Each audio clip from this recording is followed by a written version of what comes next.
Morning students. Today we are going to see the continuation of attributes. So last section of video la pathina types of attributes அப்படினா என்னன்னு பார்த்தோம். So the key attribute and composite attribute அப்படினா என்ன அப்படினு பார்த்தோம். Okay. So இன்னைக்கு பாத்தீங்க அப்படினா நம்ம அதோட continuationல single valued attributes னா என்னன்னு பார்க்கலாம். A single valued attribute contains only one value for the attribute and they don't have multiple numbers of values. For example, age.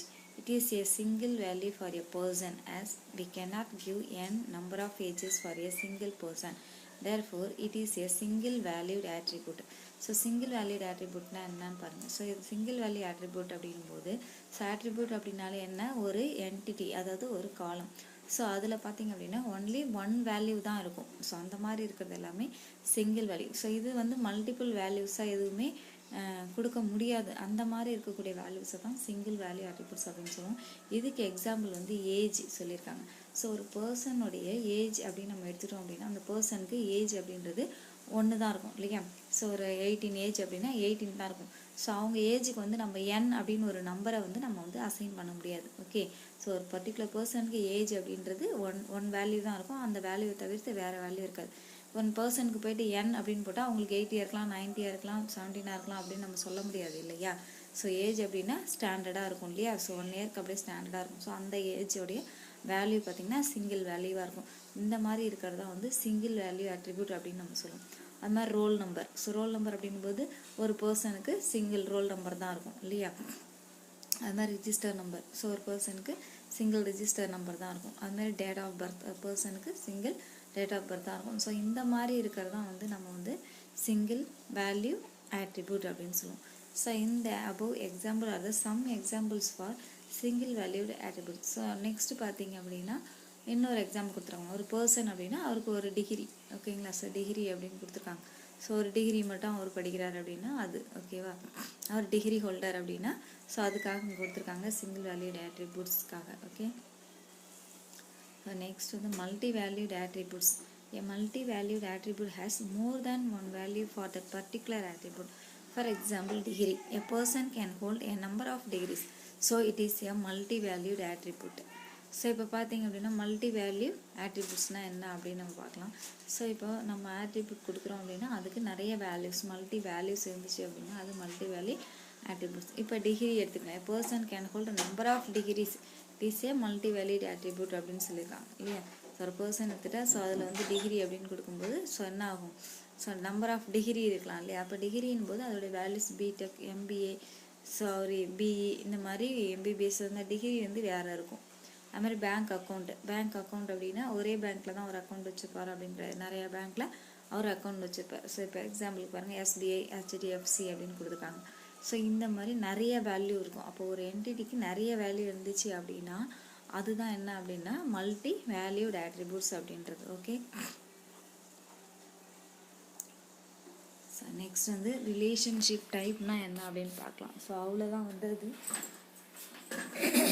நல்ல ஆட்ரிபியூட்ஸ். இப்போ நம்ம பார்க்க போகிறது ரிலேஷன்ஷிப் டைப்னா என்ன அப்படின்னு. In ER model relationship exist between two entities. Three types of relationships are available and the entity relationship diagram is based on the 3 types listed below. இப்போ நம்ம ரிலேஷன்ஷிப்போடைய டைப் பார்க்கலாம். இப்போ நம்ம ரிலேஷன்ஷிப்பில் ER மாடல் டிசைன் பண்ணோன்னு வச்சுக்கோங்களேன். இப்போ ரிலேஷன்ஷிப்பை கொண்டு வரதுக்கு அட்லீஸ்ட் நமக்கு என்ன வேணும்னா 2 என்டிட்டியாவது வேணும். அப்படி இருந்தால் தான் நம்மளால் ரிலேஷன்ஷிப்பை கொண்டு வர முடியும். ஸோ இங்கே என்ன சொல்லியிருக்காங்க பாருங்கள் 3. இதில் வந்து இந்த மாதிரி ரிலேஷன்ஷிப்பை கொண்டு வரதுக்கு 3 டைப்ஸ் ஆஃப் ரிலேஷன்ஷிப்பை சொல்லியிருக்காங்க. ஃபஸ்ட்டு அந்த 3 டைப்ஸ் ஆஃப் ரிலேஷன்ஷிப் என்னன்னு தெரிஞ்சுக்கிட்டால் நம்ம வந்து ஸோ நம்மளோட என்டிட்டிஸ்க்கு எப்படி ரிலேஷன்ஷிப்பை கொண்டு வரது அப்படின்றது நமக்கு தெரியும். ஸோ இதில் பாருங்கள் என்னென்ன ரிலேஷன்ஷிப் இருக்குது அப்படின்னா 1-to-1 relationship, 1-to-many relationship, many-to-many relationship. So இந்த மாதிரி 3 டைப்ஸ் ஆஃப் ரிலேஷன்ஷிப் வந்து நமக்கு கொடுத்துருக்காங்க. ஸோ ரொம்ப ஈஸி இது. 1-to-1 ரிலேஷன்ஷிப் அப்படின்னா என்ன அப்படின்னா consider 2 entities A and B. இப்போ நம்ம ஏன்னு ஒரு என்டிட்டி எடுத்துக்கலாம், பின்னு ஒரு என்டிட்டி எடுத்துக்கலாம். ஓகேங்களா. So 1-to-1 relationship is set to exist in A relational database design if 0 or 1 instance of entity A is associated with 0 or 1 instance of entity B and 0 or 1 instance of entity B is associated with 0 or 1 instance of entity A. இப்போ பார்த்தீங்க அப்படின்னா 1-to-1 ரிலேஷன்ஷிப்பில் இப்போ ஏ அப்படின்னு ஒரு entity எடுத்துக்கலாம், B அப்படின்ற ஒரு என்டிட்டி எடுத்துக்கலாம். இப்போ ஏல இருக்கக்கூடிய ஏதாவது ஒரு ஆட்ரிபியூட்ஸ் இருக்கு இல்லையா, அது என்ன பண்ணும் அப்படின்னு பார்த்தீங்கன்னா பியில் இருக்கிற ஏதாவது பி அப்படின்ற காலமில் இருக்கிற ஏதாவது ஒரு ஆட்ரிபியூட்டோட ரிலேஷன்ஷிப்பாக இருக்கும். ஸோ அப்படி இருந்துச்சு அப்படின்னா அதுதான் வந்து 1-to-1 ரிலேஷன்ஷிப் அப்படின்னு சொல்கிறாங்க. ஸோ அப்போ அதுதான் வந்து ஒன்று ஏல வந்து 0ன்னு ஒன்று எடுத்துக்கலாம், 0ன்னு எடுத்துக்கலாம், பியில் வந்து 1ன்னு எடுத்துக்கலாம், இல்லாட்டி பியில் 0ன்னு எடுத்துகிட்டு ஏல வந்து 1ன்னு எடுத்துக்கலாம். ஸோ இந்த மாதிரி ரிலேஷன்ஷிப்பை கொடுக்கறதா வந்து 1-to-1 ரிலேஷன்ஷிப் அப்படின்னு சொல்கிறாங்க. ஓகே, இப்போ ஃபார் எக்ஸாம்பிள் பார்த்தீங்கன்னா இப்போ ஸ்டூடெண்ட் டேபிள் எடுத்துக்கலாம். இப்போ ஸ்டூடெண்ட் அப்படிங்கும்போது அவங்களுடைய ரோல் நம்பர், அவங்களுடைய மார்க்ஸ், அவங்களுடைய டோட்டல், அவங்களுடைய ஃபோன் நம்பர், ஓகேங்களா. ஸோ இப்படி எடுத்துக்கலாம். அதே ஸ்டூடெண்ட்ஸுடைய பயோடேட்டான்னு வச்சுக்கோங்களேன். ஸோ அவங்களுடைய நேம், அவங்களுடைய ஏஜ், ஸோ அவங்களுடைய அட்ரஸ், அவங்களுடைய ஃபோன் நம்பர் இருக்கும். இப்போ அதுலேயும் ஃபோன் நம்பர் இருக்கும், இதுலேயும் ஃபோன் நம்பர் இருக்கும் இல்லையா. ஸோ ரெண்டு டேபிள்லேயுமே, அதாவது ஸ்டூடெண்ட்டுடைய மார்க்லிஸ்ட் டேபிள்லையும் ஸ்டூடெண்ட்டுடைய அதை பயோடேட்டா டேபிள்லையும் பார்த்தீங்க அப்படின்னா ஃபோன் நம்பர் அப்படின்றது சேம் ரிலேஷன்ஷிப்போட இருக்கும்.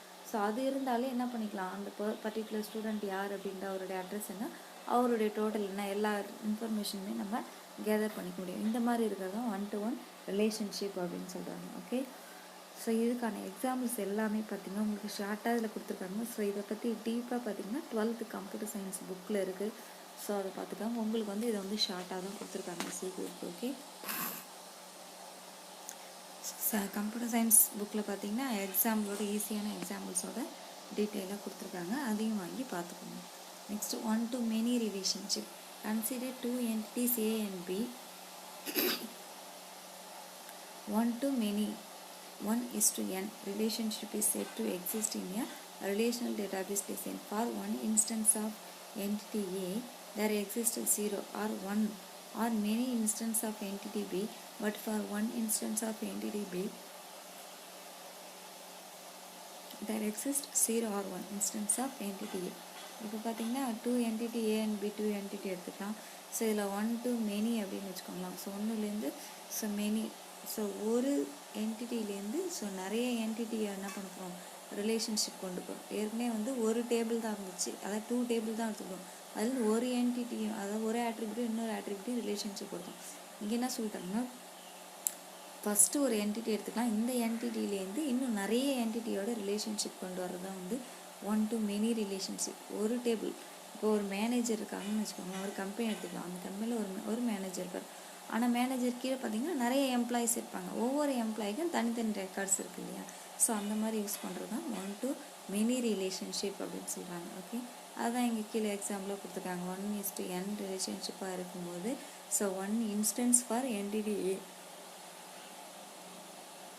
So there exist 0 and 1 or many instance of entity B இருக்குன்னா அதுலேயும் பார்த்தீங்கன்னா இன்ஸ்டன்ஸ் வந்து 1 இருக்கலாம், ஸோ இல்லாட்டி 0 இருக்கலாம் அப்படின்னு சொல்லியிருக்காங்க. 0னா எதுவுமே இல்லாமல் இருக்கலாம், ஆனால் என்டிட்டி மட்டும் இருக்கும். என்டிட்டி அப்படின்றது டேபிள், ஓகேங்களா. ஸோ டேபிள் மட்டும் கூட இருக்கலாம் அப்படின்னு சொல்கிறாங்க. ஓகே,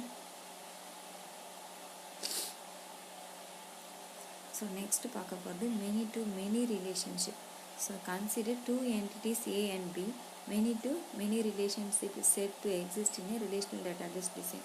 இப்போ many-to-many அப்படின்னும்போது என்ன சொல்லியிருக்கோம், நிறைய என்டிட்டி, ஸோ ஒரு டேபிள் கிடையாது, 2 டேபிள் கனெக்ட் பண்ணி இன்னொரு 2 டேபிளோடு என்ன பண்ணியிருப்பாங்க, ரிலேஷன்ஷிப் ஏற்படுத்தியிருப்பாங்க. அதுதான் வந்து many-to-many. அதுதான் இங்கே M:n அப்படின்னு சொல்கிறாங்க. இப்போது நம்ம 2 என்டிட்டி எடுத்துக்கலாம், A and B, ஓகேவா. ஸோ A and Bன்னு எடுத்துக்கலாம். இப்போ many-to-many ரிலேஷன்ஷிப்பில் பார்த்தீங்கன்னா சொல்லியிருக்காங்க பாருங்கள், 1 instance of entity A that exists 0. So ஒரு இன்ஸ்டன்ஸ் எடுத்துக்கலாம், A அப்படின்ற ஒரு என்டிட்டி, அதாவது A அப்படின்னு ஒரு டேபிள், அதுலேருந்து ஒரு இன்ஸ்டன்ஸ் எடுத்துக்கலாம். இன்ஸ்டன்ஸ் அப்படின்னா அதோடைய வேல்யூஸ், அதோடைய attributes. Okay, there exist 0. So அங்கே 0ன்னு ஒரு காலம் இருக்குதுன்னு வச்சுக்கோங்களேன், ஆர் 1, ஸோ 1 கூட இருக்கலாம், or many instance of entity B. So அதே மாதிரி என்டிட்டி B எடுத்துக்கோங்க, அதாவது இன்னொரு டேபிள், அதோடைய இன்ஸ்டன்ஸில் பார்த்தீங்கன்னா நிறைய இருக்குது. ஸ்டூடெண்ட்னா அவங்களுடைய ஐடி, அவங்களோட ரோல் நம்பர், அவங்களுடைய மார்க்ஸ், அவங்களுடைய டோட்டல், அவங்களுடைய ரிசல்ட், அந்த மாதிரி. And for 1 instance of entity B, there exists 0 or 1 or many instances of entity A. In reality, 1-to-1 are in less usage, where 1-to-many and many-to-many are commonly used. However, in relational databases, many-to-many are converted into 1-to-many relationships. இப்போ பார்த்தீங்கன்னா less usage சொல்லியிருக்காங்க. ஒன்றுலேருந்து one அந்த என்டிட்டியை நம்ம use பண்ணும்போது என்ன ஆகும் அப்படின்னா ரொம்ப லெஸ் யூசேஜாக தான் கிடைக்கும். அதுவே வந்து one to many, many to மெனியை நம்ம யூஸ் பண்ணும்போது ஸோ நம்மளோட டேட்டா பேஸ் வந்து ரிலேஷன்ஷிப் வந்து ஸோ நிறைய வந்து நம்மளால் கன்வெர்ட் பண்ண முடியும் அப்படின்றாங்க. ஸோ அதனால் அந்த டூ மெத்தட்ஸை எப்பவுமே ரிலேஷனல் டேட்டா பேஸ்க்கு பாப்புலராக நம்ம யூஸ் பண்ணோம். ஓகேவா?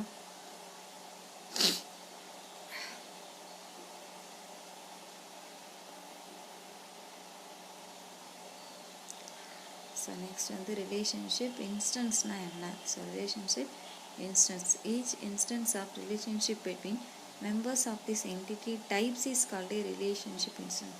ஸோ என்ன சொல்லியிருக்காங்க பாருங்க, each instance of the relationship between members of this entity typesன்னு சொல்லியிருக்காங்க. அப்போது ஒரு என்டிட்டி இருக்குன்னு வச்சுக்கோங்களேன். ஸோ என்டிட்டி இருக்குது அப்படின்னா ஸோ அதுக்குள்ளே இருக்கக்கூடிய ரிலேஷன்ஷிப் இருக்கு இல்லையா? ஸோ ரிலேஷன்ஷிப்பு ஸோ எந்த ரிலேஷன்ஷிப்பை வந்து நம்ம வந்து எது மூலயமா நம்ம வந்து கனெக்ட் பண்ணுறோமோ ஸோ அதுதான் வந்து இன்ஸ்டன்ஸ் அப்படின்னு சொல்லுவோம். அப்போ நம்ம 2 டேபிளுக்கு நடுவில், அதாவது 2 என்டிட்டிக்கு நடுவில் இருக்கக்கூடிய ரிலேஷன்ஷிப்பை எப்படி கொண்டு வரும்? அதுக்குள்ளே இருக்கிற இன்ஸ்டன்ஸ். அப்போ அதுக்குள்ளே என்னென்ன இன்ஸ்டன்ஸ் இருக்கும் அப்படின்னா அதோடைய ஆட்ரிபியூட்ஸ்லாம் இருக்கு இல்லையா? ஸோ அதான் வந்து நம்ம இன்ஸ்டன்ஸ் அப்படின்னு நம்ம சொல்லுவோம். ஓகே, ஸோ இது கொஞ்சம் டீப்பாக போகும். ஸோ இதை பற்றி நெக்ஸ்ட் கிளாஸில் பார்க்கலாம். ஸோ இது வரைக்கும் நடத்தின வரைக்கும் படிங்க. Okay, thank you.